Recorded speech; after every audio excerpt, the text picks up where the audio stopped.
अगर पूछा जाए तो क्या चाहिए पूरे विश्व को, सब कहेंगे सहयोग चाहिए, समन्वय चाहिए, और अंत में क्या कहेंगे, सब शांति। अशांति कोई नहीं पसंद करता, संघर्ष कोई नहीं पसंद करता, और वो रोटी दूसरों के जीवन का एक अंग है और वो उसको करता है। इस नाते इसको बिल्कुल ध्यान में रखकर करना। कुछ बात जैसा कि अभी रोटी क्लब के जो पूर्व अध्यक्ष और सचिव हैं, उनको भी मैं बहुत बहुत शुभकामना देता हूँ।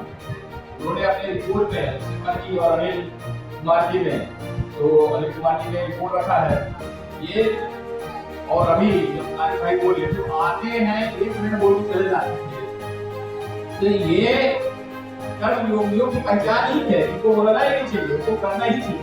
मुझे लगता है कि कर्म योगी है, जो बोलेंगे हम तो हम जैसे लोग करते हैं, तो ये कर्म योगी है, तो ये आज्ञा समझे, ये इनके अंदर वो भावना नहीं है। मैं बैठा था अपने बगल में पास, तो वो जो अनिल जी था तो वो सुना रहे थे अपनी सामाजिक गतिविधियों के बारे में, अपनी सामाजिक संरचना के बारे में। मुझे लगा देखिए मंच से वो कर सकते थे, कोई इस बात को चले गए। इसलिए यहाँ बैठे हुए लोग ऐसा समझे ये काम करने वाले लोग हैं, बोलने वाले लोग, तो ये इन्होंने बहुत अच्छी बात कही। इनको शुभकामना इसलिए देता हूँ कि इन्होंने इस बलिया जनपद के लिए, चाहे वो जल की व्यवस्था की बात हो, चाहे शिक्षकों का सम्मान है, गुरुओं का सम्मान, बहुत बड़ी बात है। आपने जैसे साउंड बास किसी स्कूल में जाके दिया, रक्तदान, हेल्थ क्लब, इस प्रकार के जो कार्यक्रम किए हैं, इन कार्यक्रमों की कड़ी आने वाले समय में आरिफ भाई हैं और मुकेश जी हैं, ये निश्चित रूप से आगे बढ़ाएंगे। और जैसा कि अभी हमारे जो संचालक महोदय हैं डॉक्टर जी प्रसाद जी, वो बढ़िया संचालन कर रहे हैं। आप जो है डॉक्टर साहब ने शुरू में कहा कि परिवर्तन का चक्र है और चक्र चलता रहेगा, और एक कड़ी के रूप में सामान्य रूप से मैं इस प्रकार का बहुत कम देखने को मिलता है कि जो नया अध्यक्ष होता है और नया सचिव या मंत्री होता है तो उसके सम्मान में ज्यादा रहते, पुराने वाले थोड़े नहीं, लेकिन यहाँ दोनों बराबर ही बैठकर और एक दूसरे के बीच में जो अपने पद का नामकरण भी कर रहे हैं, सम्मान कर रहे हैं, ये बहुत अच्छी बात है। और ये कड़ी के रूप में, जैसे चेन होता है, चेन में एक कड़ी होती है, तभी चेन में अगर एक कड़ी कमजोर हो जाए तो पूरा चेन बेकार है। इसी प्रकार ये चेन बन रही है, वही इसकी सफलता का राज भी है। तो रोटरी क्लब की सफलता का राज यही है। मैं कुछ बातें अपनी तरफ से इसमें जोड़ना चाहता हूँ। हमारे बीच में जैसे जो ये नाम ले लो, तो अपने बीच में कुछ रोटी बहने भी है, उसमें सारिका सिंह की और दो चार लोगों का सम्मान हुआ है। तो ये बात सचिव का नाम न ले मुझे दिक्कत होता है। फिर दीपक अग्रवाल जी हैं, दीपक जी मुझे लगता है कि ये व्यक्तिगत रूप से इनके बारे में मैंने कई लोगों से सुना भी है, हमारे यहाँ अग्रवाल मित्र भी हैं, कुछ चर्चा करते रहते हैं। तो दीपक अग्रवाल जी हैं, ऐसे बहुत सारे लाख लोग हैं, मैं सबका नाम नहीं लेता, लेकिन अपनी तरफ से कुछ बात मैं बोलना चाहता हूँ। वास्तव में थोड़ा सा याद करने का विषय रहता है, तो हम आपके 4 उद्देश्य हैं, मैं इसको थोड़ा उस उद्देश्यों की पूर्ति कैसे होगी उसके लिए मैं आपको साधन करूँ, और उसको 5 में इसलिए कहता हूँ कि 5 हाथ में उंगलियां रखनी है, भूलता नहीं, और 6 वाले भी हैं। अब कोई ऋतिक रोशन हो तो मैं नहीं उसके बारे में कर सकता, तो ऐसे 5 वाले ज्यादा है। वास्तव में देखिए, कभी भी समाज में कैसे काम करना है, हर क्लब, जब ये क्लब शब्द आता है ना, थोड़ा सा ये अपने अंदर जो भारतीय नियम के अंदर थोड़ा सा वो संपन्नता होती है। क्योंकि क्लब शब्द जो है ये लगता है कि बाहर का शब्द है और इसमें दूसरे प्रकार की गतिविधियां होती है, ऐसा नहीं है। वो क्या है, शब्दों के करना चाहिए, उसके क्रियाकलापों में जाना चाहिए। इस नाते शब्दों पर बहुत ज्यादा फोकस नहीं होना चाहिए। अब मैं जो 5 बात कहना चाहता हूँ, जो आपके उद्देश्य से ही निकाला ध्यान में आया, उसमें पहला संपर्क पहले करिए।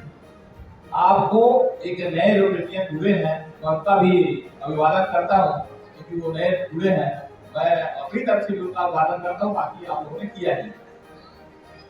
ये जुड़ेंगे कैसे, तो संपर्क जरूरी है। ये संपर्क के लिए सारा सूत्र, सारी संरचना इसीलिए बनी रही है।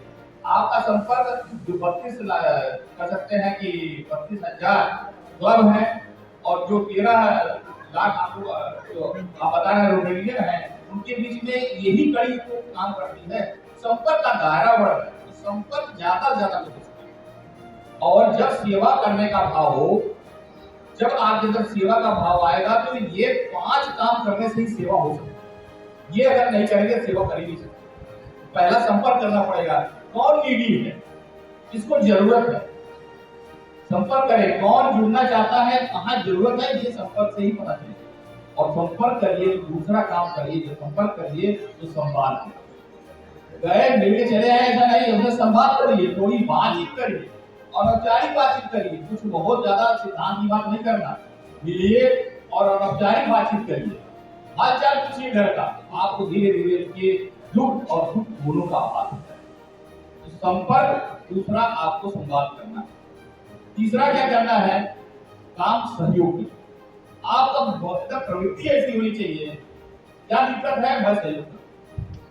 हर व्यक्ति के अंदर अगर ये भावना आ जाए तो आप मान के चलिए कि आप एक अच्छे मनुष्य हैं, एक अच्छे नागरिक हैं, अच्छे देशभक्त हैं, अच्छे पति हैं, अच्छे बेटे हैं, अच्छे जो भी हैं, अच्छे अगुण बने। इसके लिए बहुत जरूरी है कि आपकी प्रवृत्ति कैसे होनी चाहिए, नकारात्मक होना ही चाहिए। और मैं जब कहता हूँ नकारात्मक, नकारात्मक शब्द बड़ा, कोई एक शब्द आप नकारात्मक उठाइए। जैसे आप कहें कि लालच, तो देखिए लालच के सारे मित्र कौन है, तो बेईमानी, ईर्ष्या, द्वेष, ये सारे उसके मित्र हैं। और आप वही लालच की जगह पर अगर आप देखिए संतोष, तब आपको लगेगा कि ईमानदारी, तब आपको लगेगा कि त्याग, तब आपको लगेगा सेवा। देखिए इसके मित्र कौन है। इसलिए मेरा आपसे निवेदन है कि सकारात्मक बातों में से और नकारात्मक बातों में से सकारात्मक बात को पकड़ लीजिए, उसको अपना दोस्त बनाइए, उसके पास तब सारे अच्छे लोग आने लगेंगे। इसलिए अपने विचार में सहयोग करते समय ये भाव रहना चाहिए कि मुझे सकारात्मकता के साथ करना है, न कि नकारात्मकता के साथ। यहाँ तक अपने यहाँ चर्चा होती है कि दाहिना हाथ देखता है बायां नहीं जानता, ऐसी भी चर्चा हमारे देश के अंदर। हम प्रचार के लिए नहीं वो चलते। अभी कह रहे थे कि अपने भाई लोग कह रहे थे ना, आप लोग कह रहे थे किसको फायदा हो रहा है, कर रहे थे कि किसको फायदा होगा, ये हम नहीं देखते हैं। हम काम करते हैं, फायदा होगा ही होगा किसी न किसी को, क्योंकि आप अच्छा काम करते हैं। इस सहयोग के भाव के साथ तो पहला संपर्क, दूसरा संवाद, तीसरा सहयोग। और चौथा जो तत्व है वो बहुत इंपॉर्टेंट है, कोऑर्डिनेशन चाहिए, आपस में तालमेल चाहिए। मुझे रोटरी क्लब में एक हॉस्पिटल बनाना है, एक आदमी नहीं बना सकता जब तक सबके अंदर सामंजस्य नहीं है। सामंजस्य और समन्वय चाहिए। सामंजस्य और समन्वय जिस घर में नहीं है, जिस बिजनेस में नहीं है, जिस समाज में नहीं है, वो बर्बाद होना तय है। इसलिए मुझे आपसे निवेदन करना है कि सामंजस्य और समन्वय ही सबका जड़।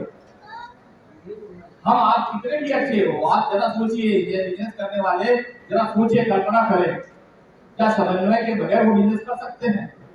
क्या समन्वय के बगैर आप परिवार चला सकते हैं? आप तो फिर तो घर में रोज झगड़े होंगे।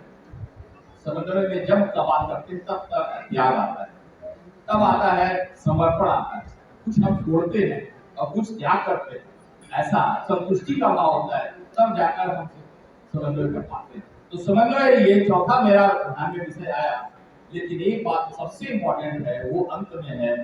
ये सब काम करते समय एक बात मत भूलिए, कभी भी मत भूलिए, वो है संस्कार।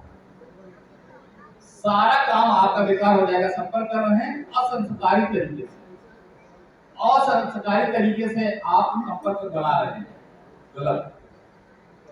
मद्यपान करेंगे और संपर्क बनाएंगे, मतलब सारे गड़बड़ी की जगह एकत्र हो जाए तो संपर्क नहीं होता है, वो तो फिर दूसरे कुछ हो जाएगा। इसलिए मेरा निवेदन है संस्कार हर बात में दिखे। तो संस्कार ये पांचवा तत्व है। संवाद करिए, आदर पूर्वक करिए, ध्यान से सोचिए, संस्कार वहां भी चाहिए। जब सहयोग करिए संस्कार के साथ करिए, सहयोग में संस्कार रखना चाहिए। जब दाहिने बाएं की बात हो रही है और कोई ऊंचा कोई नीचा नहीं है इस समाज में, जिसको आप बहुत सारे उदाहरण होंगे, आप भी जानते होंगे, आपके परिवार में भी होंगे, आपके पड़ोस में होंगे, बहुत उन्नति पे थे आज जमीन पर, और बहुत जमीन पर थे आज बहुत उन्नति। किसी समाज में सब दिखेगा। इसलिए कभी भी अहंकार नहीं आना चाहिए, स्वाभिमान होना चाहिए, लेकिन अहंकार नहीं होना चाहिए। ये बात रखिए। और ये बात जब मैं कर रहा हूं तो संस्कार की ही बात कर रहा हूं। तो संस्कार बहुत जरूरी है जब सहयोग कर रहे हैं, संस्कार जरूरी है जब समन्वय कर रहे हैं, तालमेल कर रहे हैं। तो पता होना चाहिए कि ये हमारे अध्यक्ष हैं, ये हमारे मंत्री हैं, ये हमारे साथ के हैं, ये हमसे बड़े हैं, ये सम्मानित हैं, ये बुजुर्ग हैं, ये महिलाएं हैं, ये बेटियां हैं। उनके साथ आपको उसी प्रकार का सामंजस्य बैठाना है, उसी प्रकार का समन्वय बैठाना है, और यह करते समय संस्कार तब भी जरूरी है। इसलिए